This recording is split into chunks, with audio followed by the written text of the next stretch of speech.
Illinois has its first confirmed case.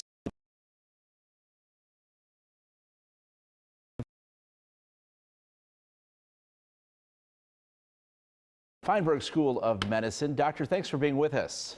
Oh, thanks for having me. Good afternoon. Well, the first known patient is a Chicago man, but is it likely there are others we just don't know about?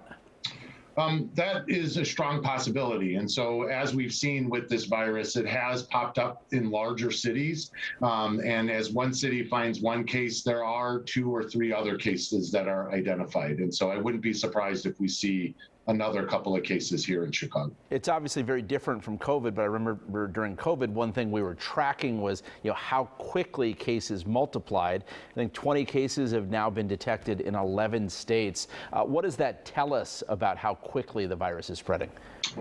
So it's not spreading nearly as quickly as SARS-CoV-2 and what we saw with COVID. And so the spread is slower. That could be due to the incubation period or the replication period, but it's definitely nowhere near as fast, and the spread is nowhere near as robust as coronavirus. Okay. The other interesting thing we learned today is there are at least 2 different strains of monkeypox circulating. Is that cause for greater concern, or what does that tell us?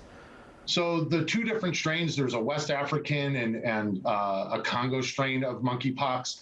The West African strain, which is the one that typically has been seen out of Africa and was identified in the cases in Spain and the UK, tends to have more of a kind of truncated course. There's not a lot of mortality, meaning the number of deaths is around 1%.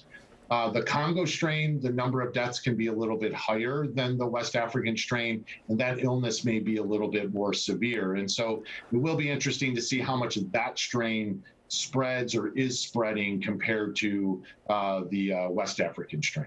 And now we should point out, we show these pictures of people with the monkeypox virus on TV, and we're showing what we have, which are kind of the worst case scenarios. But what is the typical person's experience? For example, health officials told us the Chicago guy who has it, is not hospitalized. He's just isolating on his own. Right, and most people will not be hospitalized and will just isolate at home. Typically, it starts out as a fever, body aches, joint pains.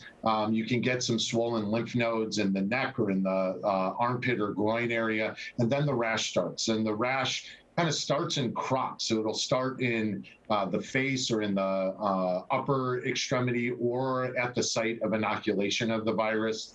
And that may be the only part of the rash that an individual may have. Mm-hmm. Some people may have the rash spread a little bit more, as the photos that you were showing a little bit earlier on the segment.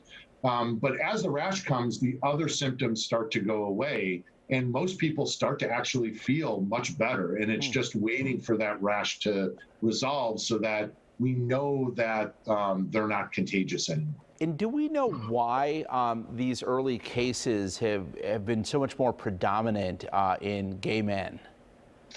We do not. So we do not know why within this specific community, the virus seems to be predominating, or of around the 800 cases that have been identified worldwide. We're seeing these in men who have sex with men. Whether it's because of the primary contact or where this virus originated, either from the individual or individuals who first had it, or as kind of a continued spread within that community, it's unclear at this time. Dr. Michael Angarone from Northwestern Medicine's Feinberg School of Medicine. Appreciate the perspective. Thank you. Oh, no problem. Thanks. Micah. Coming up in our next half hour.